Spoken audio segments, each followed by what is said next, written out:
Hey, Tapping Airlines Math Industry, and we are going to be solving a problem about absolute value transformation.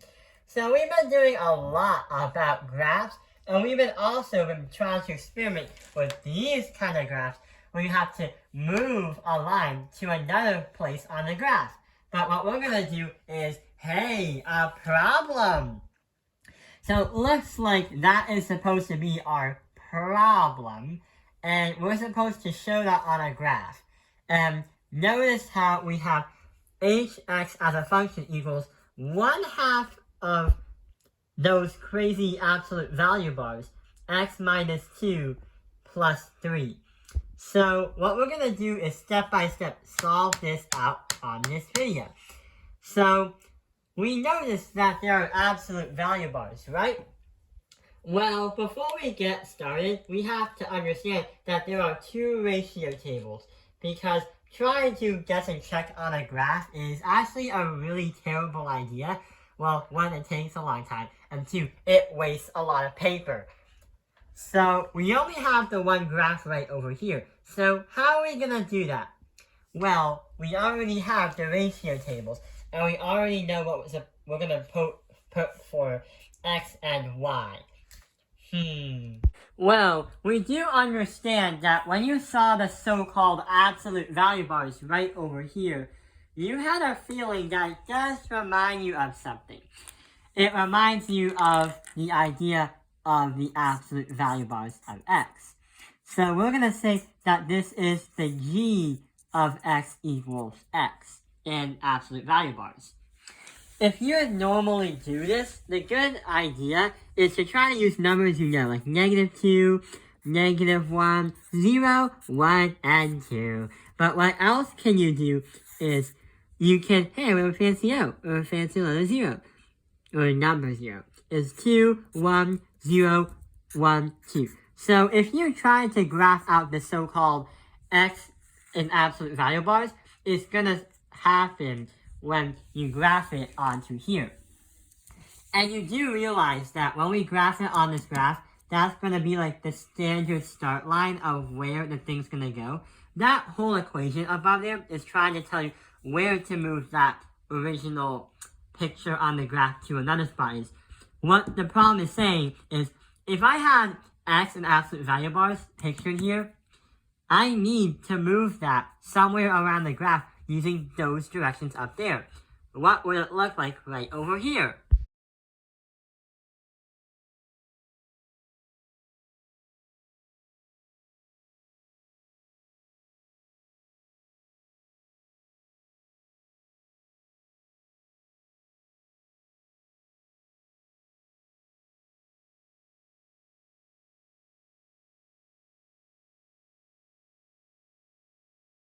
So somehow we kinda have to move that around.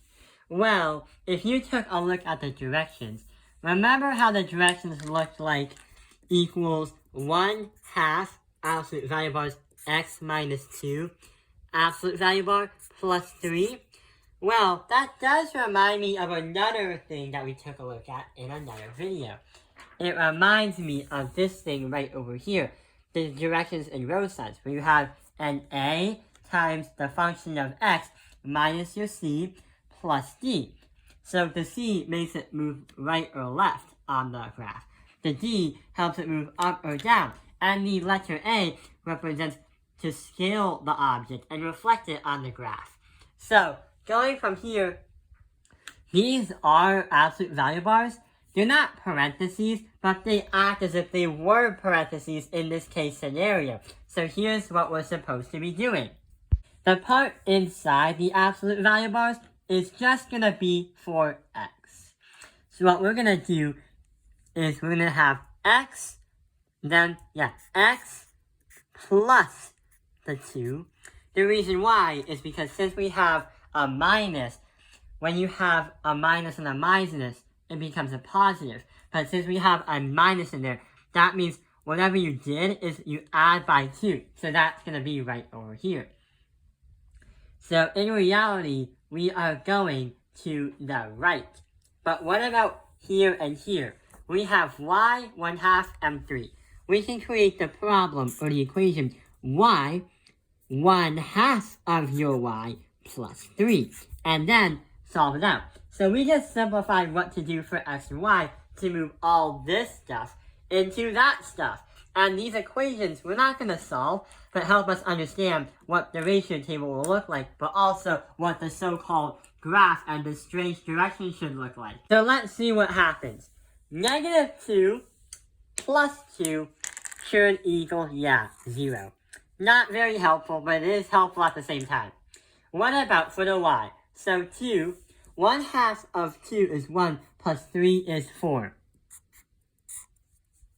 So that is going to be the first coordinate of whatever this thingy is right here. So how about -1? -1 plus 2 should be +1. But 1/2 of y is going to be 0.5. Plus 3 should be 3.5. 0 plus 2 is going to be 2. Now we have 0 right over here. We have 1/2 of y plus 3. 0 plus 3 should be 3. If you try to do 1 x plus 2 should be 3. But if you put 1 from y into here, that is going to be 3.5. But what about 2? 2x plus 2 should be 4.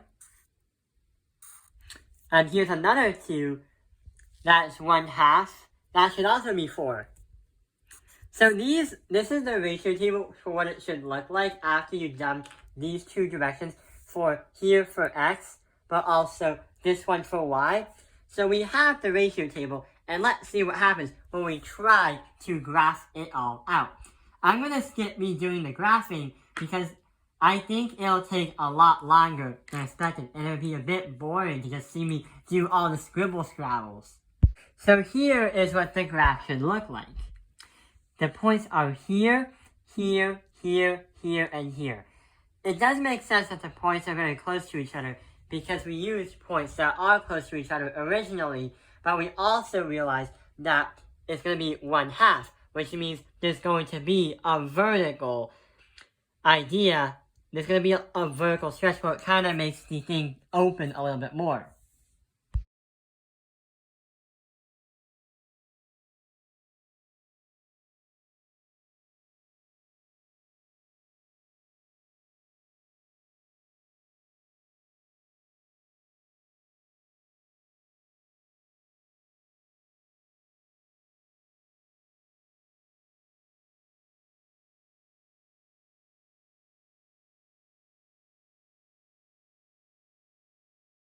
Actually, since there's 1/2, there's actually a vertical compression because it's 1/2, which means it's trying to scale itself down.